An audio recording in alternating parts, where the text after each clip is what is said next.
CM ವಿರುದ್ಧ ಪ್ರಾಸಿಕ್ಯೂಷನ್ಗೆ ಅನುಮತಿ ವಿಚಾರಕ್ಕೆ ಸಂಬಂಧಪಟ್ಟಂತೆ ಬೆಂಗಳೂರಿನಲ್ಲಿ ಕೇಂದ್ರ ಸಚಿವ ವಿ ಸೋಮಣ್ಣ ಅವರು ಪ್ರತಿಕ್ರಿಯೆ ಕೊಟ್ಟಿದ್ದಾರೆ.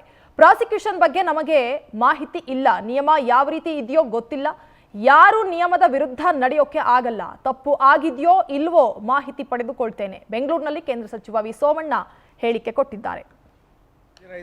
ತಪ್ಪಾಗಿದೆ, ಒಂದು ನನಗೆ ಮಾಹಿತಿ ಇಲ್ಲ, ಒಂದು ಸತ್ಯ, ಪ್ರಕೃತಿ ನಿಯಮ ಯಾವ ರೀತಿ ಇದೆಯೋ ಗೊತ್ತಿಲ್ಲ. ಆ ನಿಯಮವನ್ನು ಮೀರಿ ನಾವು ಯಾರೂ ಕೂಡ ನಡ್ಕೊಳ್ಳೋಕ್ಕಾಗೋದಿಲ್ಲ. ದೇಶಕ್ಕೆ ಭವಿಷ್ಯ ಇದೆ ಅನ್ನೋ ಮಾತನ್ನು ಪದೇ ಪದೇ ನಾವೆಲ್ಲ ಮಾತಾಡ್ತೀವಿ. ಒಂದೊಂದು ಸಾರಿ ತಪ್ಪು ಮಾಡ್ದಿರ ಇದ್ದರೂ ತಪ್ಪಾಗಿದೆ ಇಲ್ವೋ, ಮತ್ತೊಂದಾಗಿದೆಯೋ ಇಲ್ವೋ ಗೊತ್ತಿಲ್ಲ. ಇದು ಏನು ತಾವು ಇವಾಗ ಕೇಳಿದಿರಿ, ಇದ್ರ ಬಗ್ಗೆ ನನಗೆ ಸಂಪೂರ್ಣವಾದ ಮಾಹಿತಿ ಇಲ್ಲ. ಮಾಹಿತಿ ಪಡೆದ ಮೇಲೆ ಮಾತಾಡ್ತೀವಿ.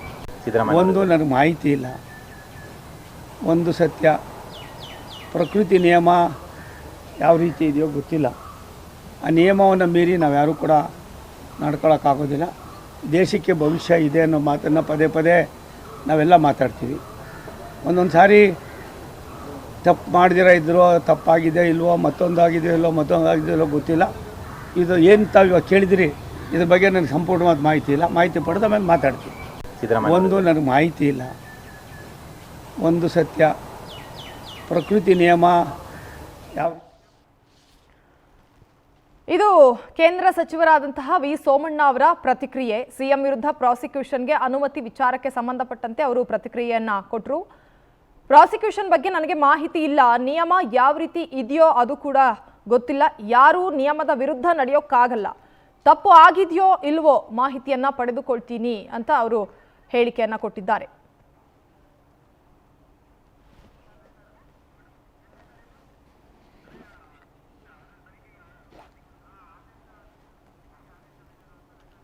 ಪ್ರಾಸಿಕ್ಯೂಷನ್ಗೆ ಅನುಮತಿ ಕೊಟ್ಟಿರುವಂತಹ ಆದೇಶದ ಲೆಟರ್ ಅನ್ನು ನಾವೀಗ ಗಮನಿಸ್ತಾ ಇದ್ದೀವಿ ದೃಶ್ಯಗಳಲ್ಲಿ. ಇದು ರಾಜ್ಯಪಾಲರು ಕಳುಹಿಸಿರುವಂತಹ ಆದೇಶದ ಲೆಟರ್. ಪ್ರಾಸಿಕ್ಯೂಷನ್ಗೆ ಅನುಮತಿ ನೀಡಿ ಕೊಟ್ಟಿರುವಂತಹ ಒಂದು ಪ್ರತಿ, ಆ ಪ್ರತಿಯನ್ನ ಗಮನಿಸ್ತಾ ಇದ್ದೀವಿ ನಾವು. ರಾಜ್ಯಪಾಲರು ಈಗಾಗಲೇ ಸಿಎಂ ಸಿದ್ದರಾಮಯ್ಯ ವಿರುದ್ಧ ಮೂಡಾ ಹಗರಣಕ್ಕೆ ಸಂಬಂಧಪಟ್ಟಂತೆ ಪ್ರಾಸಿಕ್ಯೂಷನ್ಗೆ ಅನುಮತಿ ನೀಡಿದ್ದಾರೆ. ಅದರ ಆದೇಶದ ಪ್ರತಿಯನ್ನ ನಾವೀಗ ಗಮನಿಸಿದ್ವಿ.